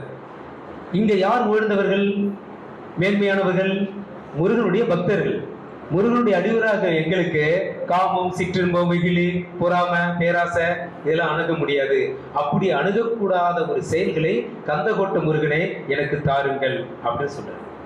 அடுத்த பாடல்ல பொய்யான வாழ்வு வேண்டாம், அப்ப மெய்யான வாழ்வு வேண்டும்னு சொல்றாரு. அது பொய்யான வாழ்வுன்னா என்ன? வருவான், வரன்னு சொல்லுவான், ஆனா வரமாட்டான். நம்ம நடைமுறை வார்த்தையா. அப்ப என்ன சொல்ற பாருங்க, நம்ம பேருந்துல போகும்பொழுது அதிகமான வெயில் அடிக்கும், ரோட்டை பார்க்கும்போது, சாலையை பார்க்கும்போது ஒரு நீர் போல காணல் நீர் வரும், கிட்டட நெருங்க அது மாயமா போயிடும். அதே போல காணல் நீரை நீரென்று கருது வரும், கயிற்றை பாம்பு என்று கருது வரும், பொண்ணு போல ஒளிர பித்தளையை பொன்னென்று கருதுபவரும், மனைவி மகன் உறவுகளை உயர்வானது என்று கருதுபவரும், இப்படிப்பட்ட பொய்யான வாழ்வு வேணாங்கிற காணல் நீரை சொல்றாரு. கயிற்றை பாம்பு போல நினைக்கிறவரும், பாம்பா இருக்க முடியுமா? கயிறு தான். இந்த பித்தளையை பொண்ணு நினைக்க முடியுமா? அது பித்தளை தான். மனிதன் நம்மளோடு இருக்கக்கூடிய மனைவி மகன் உறவு, எல்லா உறவுகளும் பொய் தான். அத கண்ணதாசன் சொல்லுகிறார், வீடு வரை மனைவி, வீடு வரை உறவு, வீதி வரை மனைவி, காடு வரை பிள்ளை, கடைசி வரை யாரும். இப்படிப்பட்ட தத்துவங்களை அவர் பாடுகிறார் என்று சொன்னால், கண்ணதாசனையே அடிக்கடி மேற்கோள் காட்டுறதுனா சித்தருடைய பாடலை அதிகமாக எடுத்திருக்கிறார். இந்த தத்துவங்கள்லாம் நம்ம மனைவி, நம்ம குழந்தை, நம்ம அப்பா அம்மா, தாய் தந்தை அண்ணன் சொல்றோமே, இதெல்லாம் இறந்து போயிட்டா எல்லாமே நம்மளை தூக்கி எரிஞ்சிடுவாங்க. இதெல்லாம் உறவுனது எப்படி கொண்டு போய் கடைசியில் முடிக்கிறாங்க? காடு வரை தான் பிள்ளை, அப்படியே காப்புறாரு. கடைசி வரை யாரும்? காடு வரை பிள்ளைப்பா, கடைசியில காப்போட்டு கடைசி வரை யாரு? நீ தான் அப்படி செத்து போயிடுவேன். தத்துவங்களை சொல்றாரு கண்ணதாசன். அதான் பாருங்க, எல்லாமே பொய்யானது. காலை நீரை நீர் என்று கருதுபவரும், பொன்னை பித்தளையை பொன்னென்று நினைக்கிறவருடைய உறவுகள்லாம் பொய்யானது என்று சொல்கிறார். அடுத்ததாக சொல்லுகிறார் பாருங்க, உன் புகழை பேசும் நல்லவர் வாய் அமுதுண்ட வாய்.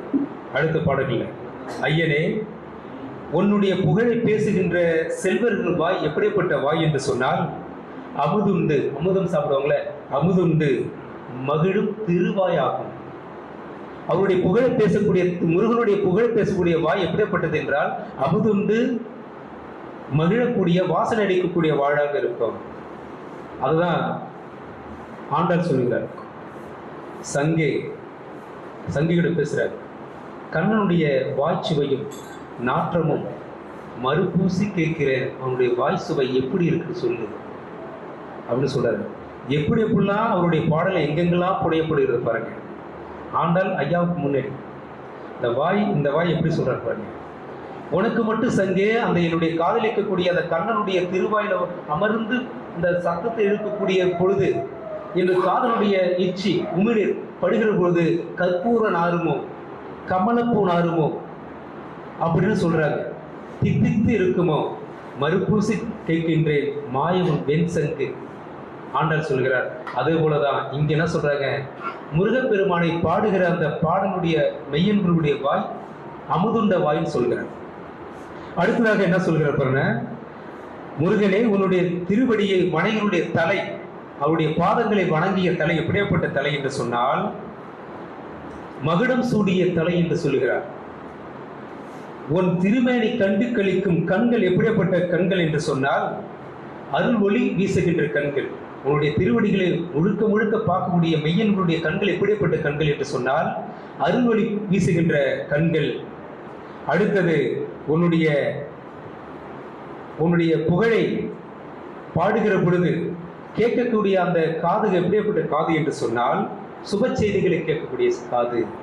அதுதான் மங்களம் நின்றுவத வரிசைங்க நின்றுவத அதே ஆண்டாள் பாடுவாங்க. ஏன் திருமணத்துல அந்த சத்தங்களை எழுப்புகிறார் என்று சொன்னால் பக்கத்து தெருவில் நமக்கு தேவையில்லாதவங்க தீய சொற்களை சொல்லுவாங்க. தாலி மட்டும் எடுத்துட்டு தன் மனைவி கயிற்றில் கட்டணும், எந்த சத்தமும் இல்லாத என்று சொன்னால் தீய அந்த ஒளி எழுப்பும், தும்பல் வரும், ஐயோ தும்பிட்டாங்களே. அங்கே நமக்கு பிடிக்காதவங்க தீய சொற்களை சொல்லுவாங்க. வாழ்த்துவதற்கு பதிலாக நீங்க எப்படியோ போன்னு சொல்லுவாங்க. அந்த சொல் நம்ம காதில் கேட்கக்கூடாதுதான் மங்கள இசையை ஏற்படுத்துகிறது சங்கலிக்கு ஆய்வு சொல்கிறது. அப்ப உங்களுடைய நல்ல சுபட்சமான செய்திகளை கேட்பது போல் என்று அந்த கேட்கிறாரு. இப்படிப்பட்ட நிலை அறிந்த முருகப்பெருமானே, இப்படிப்பட்ட உயர்ந்த குணங்களை எனக்கு கொடுங்க அப்படின்னு சொல்றாரு. எனக்காக அடுத்த பாடல், எனக்காக உன்னிடம் வேண்டுவர்கள் யாரும் இல்லை. அந்த பாடலை சொல்றாரு, முருகப்பெருமானே பாருங்க, நான் பெரிய மருதூர்ல பெரிய கணக்கர், மணிக்கணக்கர் பேர், காருணிகர், அந்த வகையாரில் பிறந்த பெரிய ஆளுடைய புள்ள இல்லை நான் அப்படின்னு சொல்லிக்காம, நான் ஒரு ஆதரவற்றவன், நான் அனாதை, எனக்காக முருகப்பெருமானே உன்னிடம், இந்த பையன் எளியவன் ஏழை, இவனுக்காக ஒரு பரிவு காட்டுகள் சொல்லுவதற்கு யாருமே இல்லை. அப்படி சொல்லக்கூடிய அளவுக்கு எந்த மனிதனுக்கும் மனம் இல்லைன்ற சொல்லக்கூடிய யாரும் இல்லை. ஒரு வார்த்தை சொல்லக்கூடிய அளவுக்கு எந்த மனிதன் அந்த காலத்துல மனம் இல்லைன்னு சொல்றாரு. அப்ப இன்றைய காலத்துல எப்படி இருக்கும்? இன்றைய காலத்துல சென்னை இப்படி இருக்கு. அன்றைய காலத்துல 31 பாடல்கள் எப்படி வர்ணிச்ச அந்த சென்னையை எப்படிலாம் பைக்கில் இருசக்கர வாகனத்தில் மகிழ்ந்தில் வர முடியல, வெறும் புகை, வெறும் மாசு இப்படிலாம் இருக்குது. இப்போ வள்ளலார் மீண்டும் இங்கே பிறந்து வந்தால் தருமமிகு சொல்லுவாரா, செல்வ மிகுந்து சொல்லுவாரா? பல சூழ்ச்சிகள் இருந்த சென்னை பல நகரங்கள் இருக்குது, எல்லாத்தையும் சொல்லிட முடியாது. அந்த இடங்கள் மத்தியில் தான் நீக்கமர நம்மளுடைய சன்மார்க்க சங்கம் நிறைந்திருக்கிறது. அதற்கு காரணம் வள்ளல் பெருமான் இங்கே நமக்காக வாழ்ந்திருக்கிறார் 38 ஆண்டுகள். இந்த பாடல்ல சொல்றாரு, எனக்காக வேண்டுபவர்கள் யாரும் இல்லை, வேண்டக்கூடிய மனமுங்களும் இல்லை, அதனால நீயே இறங்கி என்னை ஆட்கொள்ள வேண்டும், தடுத்து ஆட்கொள்ள வேண்டும். அப்பரை ஆட்கொண்டது போல, ஞானசம்பந்தர் ஆட்கொண்டது போல, மாணிக்கவாசர் ஆட்கொண்டது போல என்னையும் ஆட்கொள்ள வேண்டும். இவர் சைவத்தை படித்தவர், தேவார திருவாசகத்தை படித்தவர், தானா எடுத்தோடனே சன்மார்க்குவதே அல்ல. நாம் எழுதிய 5 திருமுறைகளும் ஏதோ ஒன்று எழுதிவிட்டேன்னு சொன்னார். ஆனால் அதற்கு முன்பாக சைவங்களை, தேவார திருவாசங்களை, பக்தியின் பெருமொழி என்று சொல்லக்கூடிய நம்ம தமிழ் மொழியை படித்தவர். படிச்சுட்டு தான் இதில் ஏற்றத்தாழ்வு இருக்குன்னு வெளியே வெகுண்டு வந்தவர் தான் வள்ளல் பெருமான். அதனால தேவார திருவாசகத்தை ஒதுக்கிடக்கூடாது. அதில் இருக்கிற தமிழ் சொல் என்ன, அதில் இருக்கக்கூடிய இயற்கை எப்படி சுந்தரரும் அப்பரும் வர்ணித்தார்கள், தமிழுடைய கலாச்சாரம் பண்பாடு எப்படி இருந்திருக்கு, பக்தி இலக்கியத்தில் இருக்கு. பக்தி இலக்கியம் சில பேர் ஐயோ பக்தி அப்படின்னு பார்க்கணும், ஒரு படிக்காத சில மேடைகளில் சொல்வதை பார்த்து கடந்து போகிறாங்க. பக்தி இலக்கியத்தை படிக்கும் பொழுது தான் நம்ம முன்னோர்கள் எப்படி வாழ்ந்தாங்க, பக்தி எப்படி வளர்த்தாங்க, நம்மளுடைய தமிழ் சமூகம் எப்படி இருந்தது, ஒழுக்கம் எப்படி இருந்தது, எப்படி அறம் கற்பிக்கப்பட்டது. ஒரு அறத்தோடும் ஒழுக்கத்தோடும் தனி மனித கட்டுப்பாட்டுடன் வாழும் என்று சொன்னால் அதற்கு இறை என்ற ஒரு போர்வை தேவைப்படுகிறது, இறை வழிபாடு என்ற ஒரு கட்டமைப்பு தேவைப்படுகிறது. அதனால் நாம் இறை வழிபாடை ஒருங்கிற மனதோடு வழங்குவதற்காக தான் இறையை நம்ம கடைபிடிக்க வேண்டும். அடுத்தது இறுதியாக அந்த பாடல்ல ஆனந்தம் தரும் முருகப்பெருமான். முருகப்பெருமான் எப்படிப்பட்டவர் என்றால் எந்த பக்கம் பார்த்தாலும் இனிக்கும் இன்ப வடிவானவர். என் உயிராய் விளங்கும் ஒப்பற்ற தனி பொருளே, ஆனந்தம் தருபவனே, தனியாய் ஒன்றிருப்பவனே, எனக்கு கிடைத்த பெரும் செல்வமே, நல்ல முக்தி பெறுவதற்கு முதலானவனே, உண்மையான உருவமே, முருகப்பெருமானே, திருமாலுக்கு மருமகனே. பாருங்க, சிவபெருமான் ஆறத் தழுவி முத்தமிடும் அரிய மகனே. 2 மகன். இவர் அப்படியே ஆறத் தழுவி முத்தமிடக்கூடிய சிறந்த மகன். சொல்றாரு, உன்னுடைய திருவடியை எனக்கு பற்றாக உதவிட வேண்டும், உன்னுடைய திருவடியை நாம் சரணாகதி அடைவதற்கு உதவிட வேண்டும். மண்ணுலகத்தில் திரிகின்ற கீழ் மக்களோடு சேராமல் தனித்திருக்க வேண்டும். ஒரு மனிதன் 9 வயசுல தனித்திருக்க வேண்டும் சொல்றாருன்னா அதனால் தன் அண்ணியிடம் சென்று தனி அறை அமைக்க வேண்டும் சொன்னார். அப்பதான் முருகன் கண்ணாடி அறையில காட்சி அளித்தார். தனித்திரு என்று சொல்லு என்னன்னா, நம்மகிட்ட மறைந்திருக்கக்கூடிய ஆற்றல் பெருகி வருவதுதான் தனித்திருப்பு. தனித்திருப்பது என்பது செல்போனோட தனித்திருந்த வீடை கதவை தாழிட்டு கொண்டு செல்லோடு தொலைபேசியோட இணையத்தோடு இருப்பது அது தனித்திருப்பது அல்ல. எல்லா உலகத்தோடு இருப்பது தான் செல்போன். அவருக்கு வாழ்ந்த காலத்தில் தனித்திருப்பு என்பது முடங்கி கிடக்கூடிய ஆசிரியர் என்பது என்ன, மறைந்திருக்கிற ஆற்றலை வெளிக்கொண்டு தான் படிப்பு, கல்வி. அப்போ வள்ளல் பெருமான் தனக்குள் புதைத்திருக்கிற ஆற்றலை வெளிக்கொண்டு வருவதற்கு இந்த ஏழை எளிய மக்களை, ஏற்றத்தாழ்வை நேசிக்கக்கூடிய மக்களை, ஜாதி மதம் இதை தூக்கி பிடிக்கக்கூடிய மக்களை, பிறர் பசியால் இருக்கும் பொழுது பார்த்துக்கிட்டு ரசிக்கக்கூடிய மக்களை ரசிக்கக்கூடாது, எல்லாமே பொதுதான், எல்லாமே உயிர் தான், எல்லாமே நேசம்தான் அப்படின்னு சொன்ன ஒரு பெருந்தகை நம் வள்ளல் பெருமான். அந்த வள்ளல் பெருமானுடைய இந்த பாடலை 13 பாடல்களை உங்களிடம் நான் சமர்ப்பித்திருக்கிறேன். நெசப்பாக்கம் வள்ளலார் தொண்டு நிறுவனத்திற்கு என் மனப்பூர்வமான நன்றியை தெரிவித்துக் கொள்கிறேன். பழனியில் பேசாத அந்த கருத்துக்களை சான்றோர் சன்மார்க்கவாதிகள் செவிமடித்து அடுத்தது என்ன கருத்துக்களை சொல்லப் போகிறார் நான் சொல்லல, ஐயா முருகனை சொல்லுவதை உங்களிடம் நான் எடுத்து சொல்லுவேன்.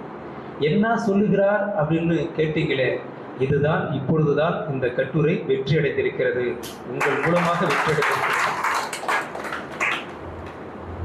இதுல இன்னொரு அதிசயங்கள் என்னவென்றால், சிவபெருமானை பாடுவதற்கு 4 சமயக்குறவர்கள் இருந்தார். முதன்மையாக சேக்கிழார் இருந்தார், திருமூலர் இருந்தார். அது அப்புறம் 4 குறவர்கள், சமயக்குறவர்கள்: ஞானசம்பந்தர், அப்பர், சுந்தரர், மாணிக்கவாசகர். அதே போன்று ஆழ்வார்களிடமும் நிறைய பேர் இருந்திருக்கிறாங்க. ஆனா அப்பனுக்கும் மகனுக்கும் உள்ள ஒற்றுமை 4 பேராக இருக்கிறாங்க. பாருங்க, முருகனுக்கும் பாருங்க, அருணகிரிநாதர், குமரகுருபர், நக்கீரர், திருமுருகாற்றுப்படை பேசிய நக்கீரர், இவர் வரிசையில் வள்ளல் பெருமான் தெய்வமணி மாலையை 9 வயசில் பாடிய 4 சன்மார்க்கவாதியாக தெரிந்திருக்கிறார். அங்கே சமயக்குருகள் 4 பேர் என்றால், தெய்வமணி மாலையில் 4 சன்மார்க்கவாதிகள் முருகனுடைய அருளை பாடியிருக்கிறார். அந்த பாடலை உங்கள் முன்பாக நான் மேற்கொள் எடுத்து அறம் சார்ந்த கருத்துக்களை, ஜீவகாரண கருத்துக்களை 31 பாடலும் பாடி நடத்தணும் என்று சொன்னால் 2 மணி நேரம் ஆகும்.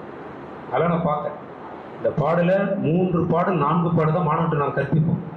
சான்றோர்கிட்ட என்ன சொன்னோம், 13 பாடல் தான் கட்டுரைக்கு ஒரு 1/2 மணி நேரம் கொடுத்தா போதும்னா 10 நிமிடம் தான் கொடுத்தாங்க. அந்த ஏக்கத்தை போக்கிய பெருமகனார் ஐயா தலைவர் மாணிக்கம் ஐயா அவர்களுக்கு என் நன்றியை உரித்தாக்குகிறேன்.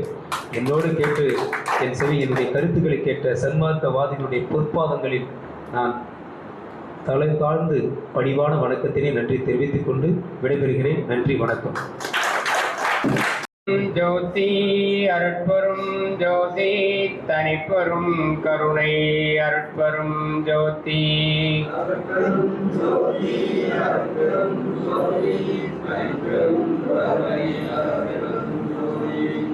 மேன்பர்களே, இதுவரையில் தெய்வமணி மாலையில் வள்ளல் பெருமான் 9 வயதிலேயே எந்த அளவில் நமக்கு தேனாக தெள்ளமுதமாக வாய்த்தது என்பதை பற்றி எல்லாம் இங்கே சொன்னார்கள். வேதத்துக்கும் ஆகமத்துக்கும் என்ன வேறுபாடுன்னு யாராவது சொல்ல முடியுமா?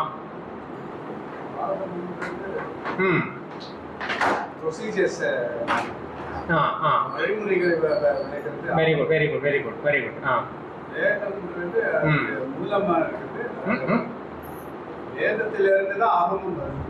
சரி, பரவாயில்ல, நீங்க அந்த இடத்த தொட்டுட்டீங்க. சொல்ல வந்த செய்தி என்னன்னு கேட்டீங்கன்னா, வேதம் என்பது பதிநூல்.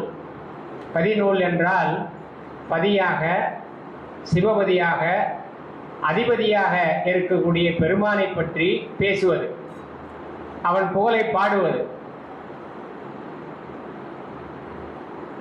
ஆகமம் என்று சொன்னால் அப்படிப்பட்ட அதிபதியை, சிவபதியை எப்படி நீங்கள் அடைய முடியும் என்கின்ற வழிமுறைகளை சொல்லுவது ஆகமம். நம்ம எல்லாம் வழிநடத்துவதற்கு துணையாக வருவது ஆகமம்.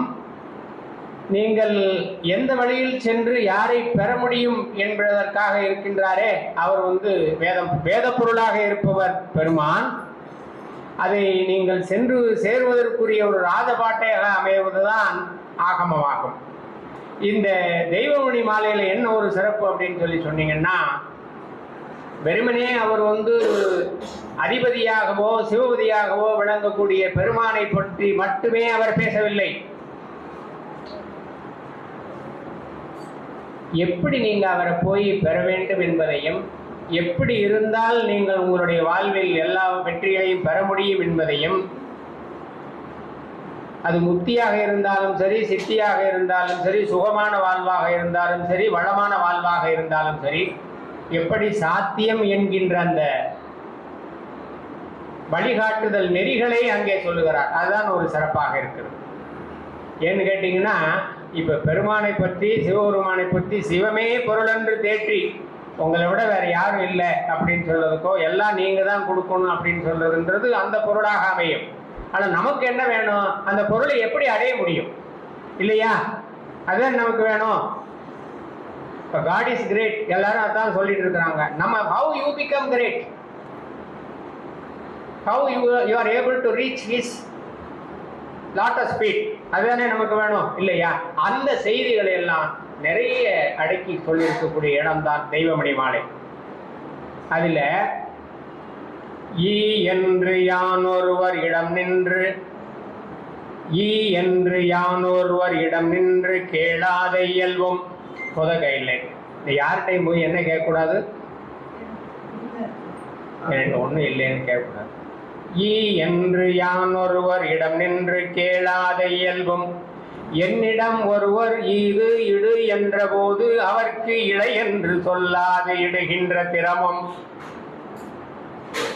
இறையாம் நீ என்றும் எனைவிடா நிலையும், நான் என்றும் உன் நினைவிடா நெறியும், அயலார் நிதியொன்றும் நயவாத மனமும், அயலார் நிதியொன்றும் நயவாத மனமும், மெய்நிலை நின்று நெகிழாததிடமும், மெய்நிலை நின்று நெகிழாததிடமும், உலகில் சி என்று பே என்று நாய் என்று பிறதமை தீங்கு சொல்லாத தெளிவும், உலகில் சி என்று பே என்று நாய் என்று பிறதமை தீங்கு சொல்லாத தெளிவும், திறமொன்று வாய்மையும் தூய்மையும் தந்து நின் திருவடிக்காலாக்குவாய், திறமொன்று வாய்மையும் தூய்மையும் தந்து நின் திருவடிக்காலாக்குவாய்.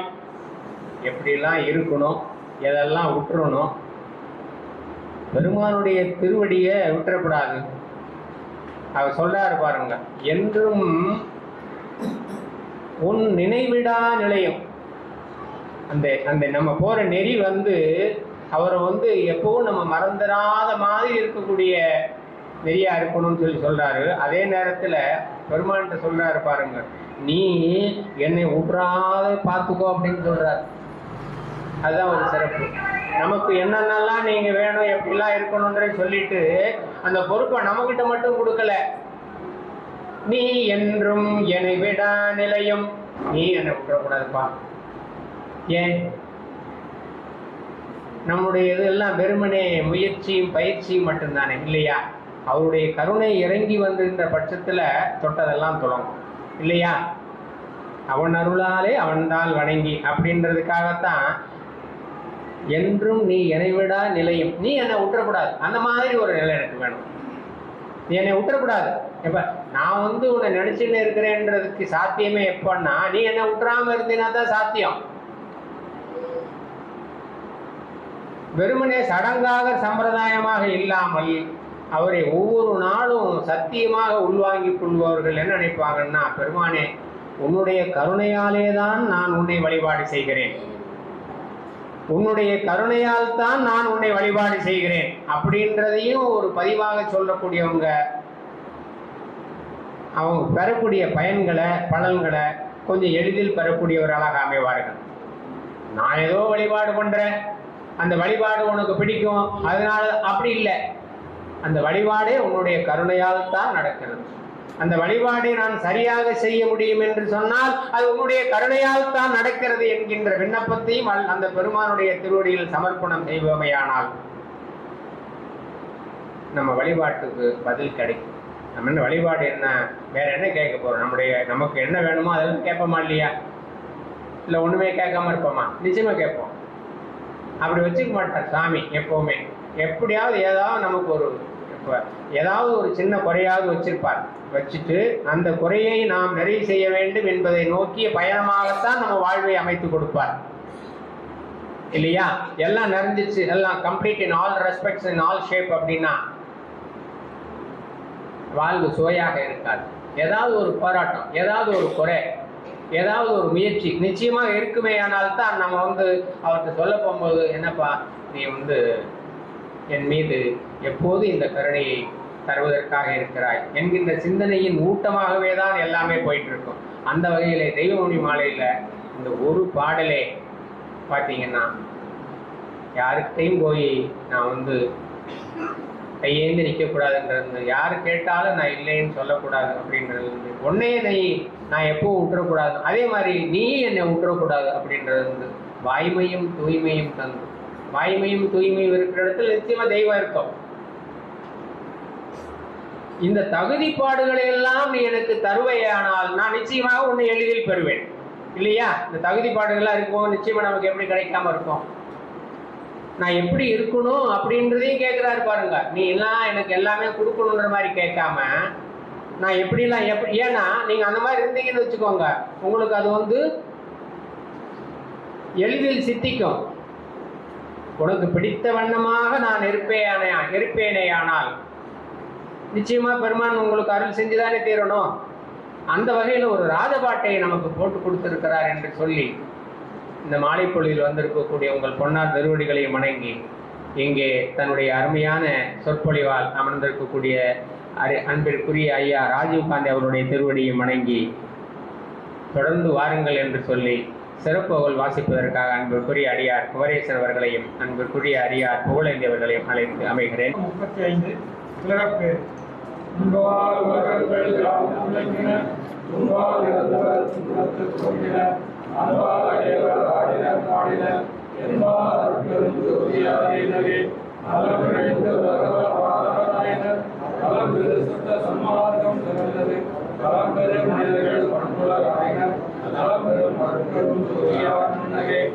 மண்டமும் அகிலமும் அண்டர சாட்சியை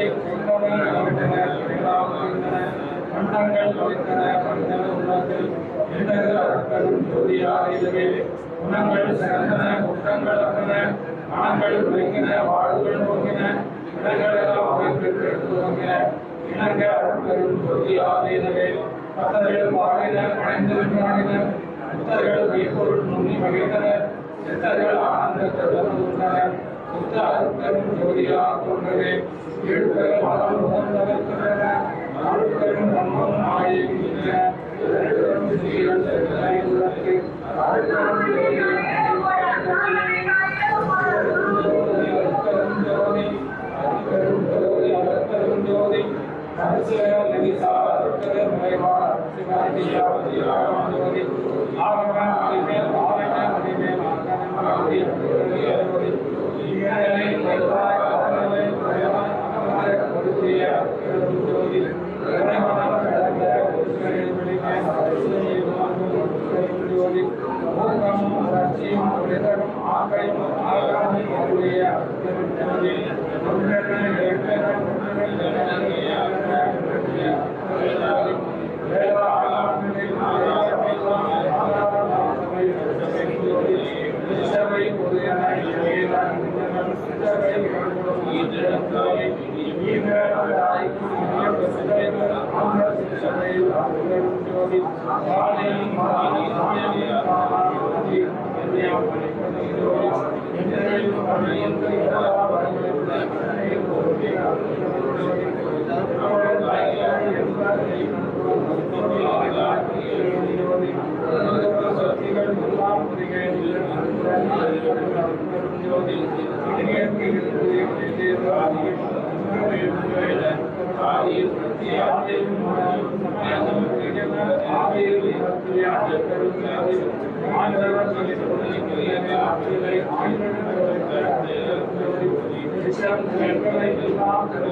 அருட்பெருஞ்சோதி அருட்பெருஞ்சோதி அருட்பெருஞ்சோதி அருட்பெருஞ்சோதி அருட்பெருஞ்சோதி அருட்பெருஞ்சோதி கைப்பெருங்கருணை அருட்பெருஞ்சோதி இங்கவாய்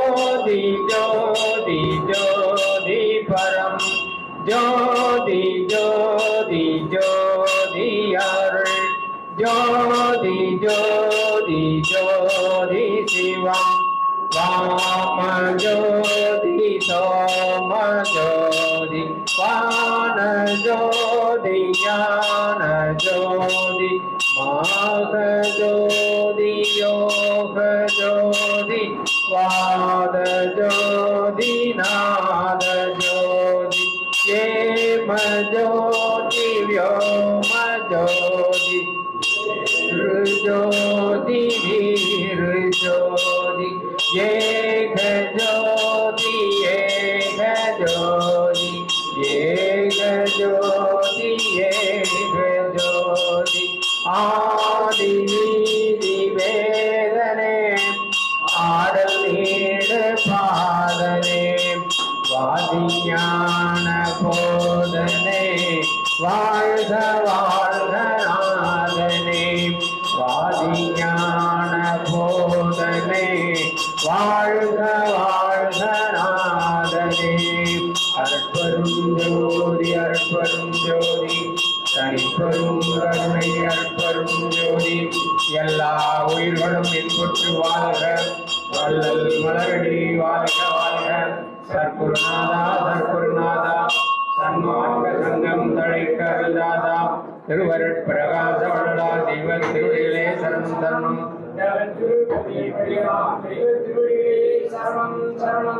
அற்பருஞ்சோதி அற்பருஞ்சோதி தனிப்பெரும் கருணை அற்பருஞ்சோதி அருட்பெருஞ்சோதி அருட்பெருஞ்சோதி தனிப்பெரும் கருணை அருட்பெருஞ்சோதி அருட்பெருஞ்சோதி அருட்பெருஞ்சோதி